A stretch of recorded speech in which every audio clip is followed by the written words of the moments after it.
이제는 소녀시대는 저리 가라, 오빠 시대가 왔다. 이담 아나운서. 네, 명곡이 워낙 많아서요. 대중음악의 황금기라고 불리는 게 80년대, 90년대 아니겠습니까? 네.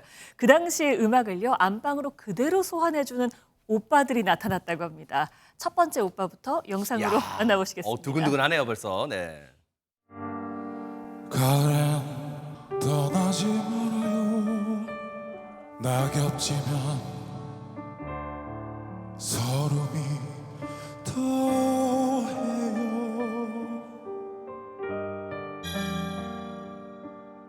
차라리 하얀 겨울에 떠나요. 눈길을 걸으며 옛 일을 잊으리라.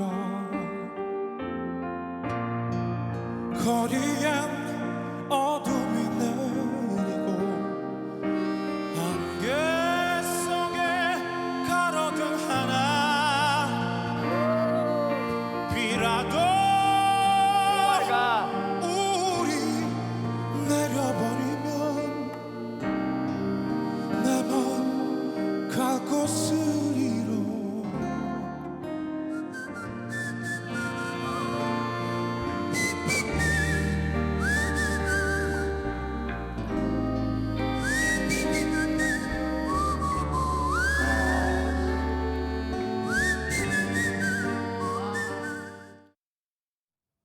야, 강렬한 인상을 준 분입니다. 이분 누군가요? 안진용 기자님. 네, 이번 오빠 시대에 도전한 조범진 씨입니다. 최백호 씨의 내 마음 갈 곳을 잃어. 사실 명곡을 선택했기 때문에 쉽지 않은 도전이었는데 곧바로 온라인, 즉 11명 심사위원 모두에게 합격 버튼을 받아서 곧바로 2라운드에 진출을 했는데 네.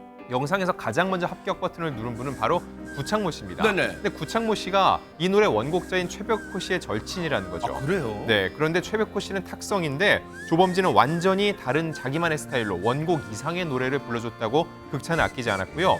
지금 저 휘파람 소리 들리시죠? 저거 어떻게 내요, 저거? 왜 영화 속 명대사 중에 이것은 입에서 나는 소리가 아니라고 하는데 저 소리는 입에서 나는 소리가 맞습니다. 실제로 본인이 내는 휘파람 소리여서 대박. 심사위원 김수찬 씨가 입에 물고 계신 악기를 뱉어달라는 장난스러운 요청을 하기도 했었고요. 네. 또 하나 눈에 띄는 점은 이 조범진 씨 최고령 참가자라는 겁니다. 어머? 그래서 이 오빠 시대에서도 큰 오빠라는 별명을 벌써 얻게 됐는데 네. 이분이 왜 출연을 하게 됐는지 만 50세요? 네, 맞습니다. 나의 이름으로 내 무대를 서는 게 어릴 적부터 꿈이었기 때문에 그 꿈을 이루고자 이렇게 뒤늦게나마 도전을 했다는 거죠. 그래서 큰오빠, 오빠 시대 나온 분 중에 큰오빠로 불린다는데 이분이 반전 과거가 있었다는데 그 내용이 뭘까요? 김현주 평론가님.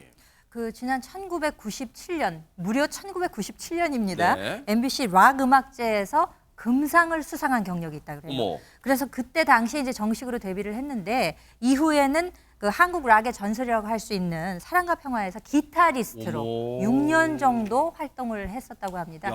이후에 이제 솔로로 나와가지고 2014년 경부터는 스티비 원더나 비욘세 등의 세션으로 활동을 했던 에디 브라운이라는 사람이 있는 모양이에요. 네. 이 사람과 함께 활동도 했었다고 어머나. 하고요. 현재는 교수님이에요. 어머. 실용음악과에서 교수로서 학생들을, 후학들을 양성하고 있다고 합니다. 어쩐지 약간 이 뿔테안경 쓴 느낌이 뭔가 좀 그런 느낌을 줬는데 아, 교수님이시군요. 자, 조범진 씨 앞으로 또 무대, 이어지는 무대 좀 기대를 해볼게요. 조범진 오빠를 뒤라고 또 두 번째 오빠 만나볼까요? 영상 만나보시고 이어가 보도록 하겠습니다. 나의 작은 지혜로는 알 수가 없네. 내가 아는 건 살아가는 방법뿐이야.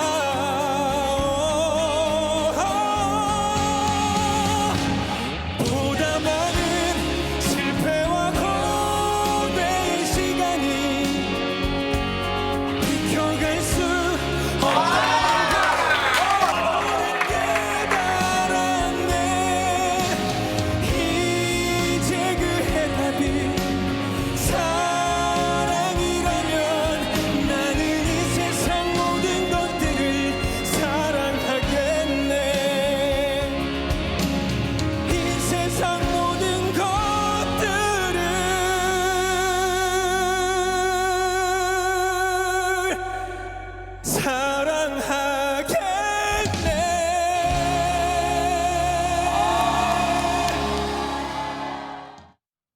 조용필 씨 바람의 노래를 이렇게 들으니까 새롭게 또 다가옵니다. 그러니까요. 바람의 노래가 갖고 있는 힘이라면 저는 가사라고 생각하거든요. 물론 기교, 음색도 저는 완벽했다고 생각해요. 근데 바람의 노래를 들으면서 이렇게 중년이나 나이가 들어가면서 더 공감을 많이 할 거라고 생각해요. 가사의 내용이 그거잖아요.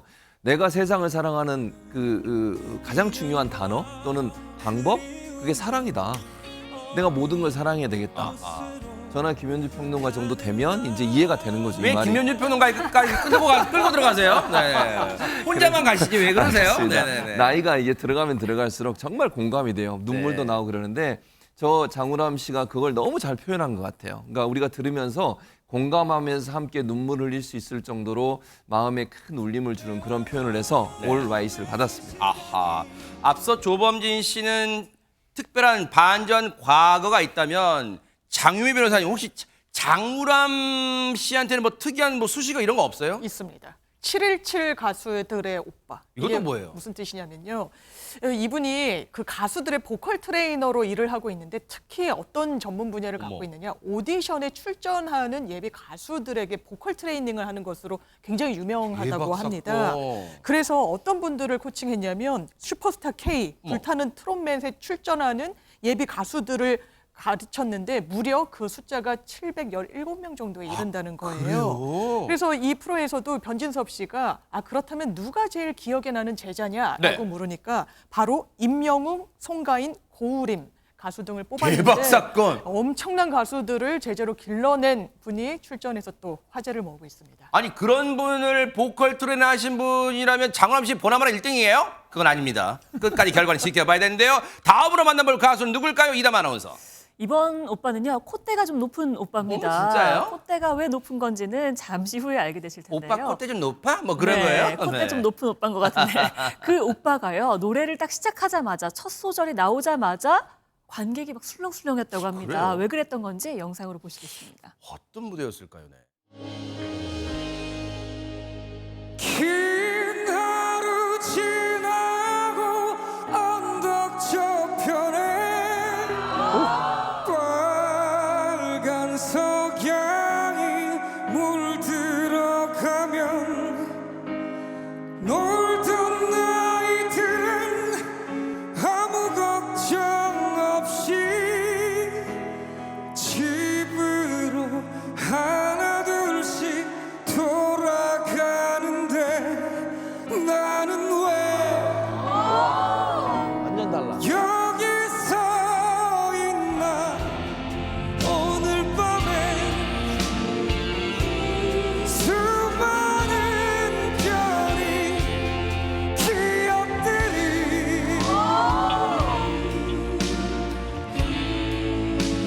내 앞에 다시 춤을 추는데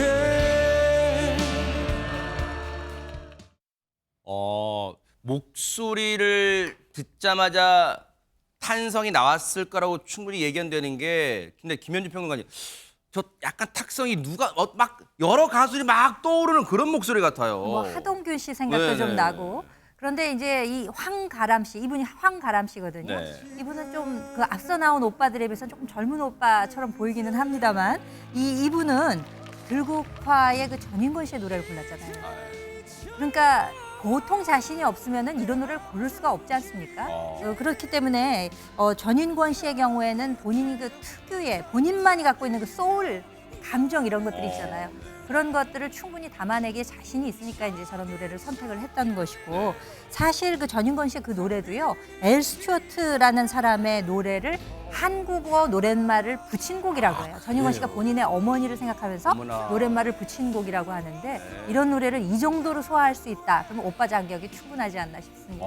진짜 그러네요. 또 그 내용과 배경을 알고 들으니까 더 가슴에 울림이 있는데 근데 안진용 기자님 지금 오빠 시대에 나오신 우리 이거 아직은 초반이에요. 아직 더 많은 분들이 남긴 했어요. 회를 거듭할수록. 그런데 지금 여기까지만 들어도 오늘 당장만 들어도요. 안진용 기자님 나오시는 분마다 그 뭐랄까 목소리 음색이 다 달라요. 이게 오빠 시대 제작진분들이 정말 심혈을 기울였나 봐요. 네, 이번에 좀 목소리도 다르고 노래 선곡도 다른 이유는요. 네. 타깃 자체를 8090으로 했기 때문이에요. 사실 최근에 트롯 시장도 굉장히 다시 활성화됐는데 이게 80년대 이전 노래들이 많거든요. 근데 8090은요. 락 발라드, 락, 또 그 외에 여러 가지 포크라든지 굉장히 노래적인 다양성이 많은 시기였거든요. 네. 그렇기 때문에 이런 다양한 노래를 소화하기 위해서 굉장히 다양한 보컬을 가진 가수들이 실제로 많이 등장을 했습니다. 그들의 노래를 부르는 이들이기 때문에 각자 자신의 목소리를 최고조로 뽑을 수 있는 노래 선곡을 해왔겠죠. 네. 그래서 지금 보면은 노래 선곡도 너무 좋지만은 네. 어쩜 저렇게 자기 목소리에 딱 맞는 선곡을 했냐는 느낌을 받는데 결국은 제작진이 그런 이들을 저렇게 잘 안배를 해서 또 이렇게 출연을 시킨 게 아닌가 생각이 듭니다. 그렇군요. 근데요, 최재범 교수님. 네. 앞서 이담 아나운서 설명이 네.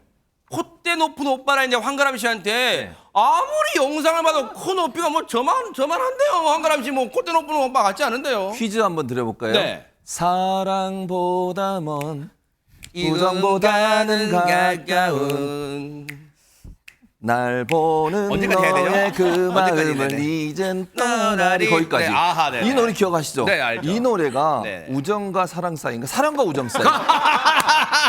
앞뒤가 바뀌었네요. 사랑과 우정 사이, 이게 네, 네. 피노키오라고 하는 알죠, 그룹이잖아요. 알죠, 네, 네. 90년대 정말 인기 많고 저도 많이 불렀던 노래인데 그렇죠, 네, 네. 이 노래, 그러니까 이 그룹에 최근에 이제 이분이 보컬로 오셨어요. 그러니까 우리가 잘 모르는 이유가 뭐냐면 코로나19 바로 전에 아마 이분이 보컬로 들어오신 것 같아요. 근데 코로나19 때문에 활동을 못한 거예요. 아이고. 그 당시에 300대 1의 경쟁률을 뚫고 피노키오의 메인 보컬이 됐는데 네. 활동을 그동안 못하다가 이번에 오빠 시대에 나와서 본인의 실력을 마음껏 뽐내는 그런 장면을 보시고 온 겁니다. 그래서 야, 네. 콧대 높은 오빠라고 얘기가 나온 겁니다. 네.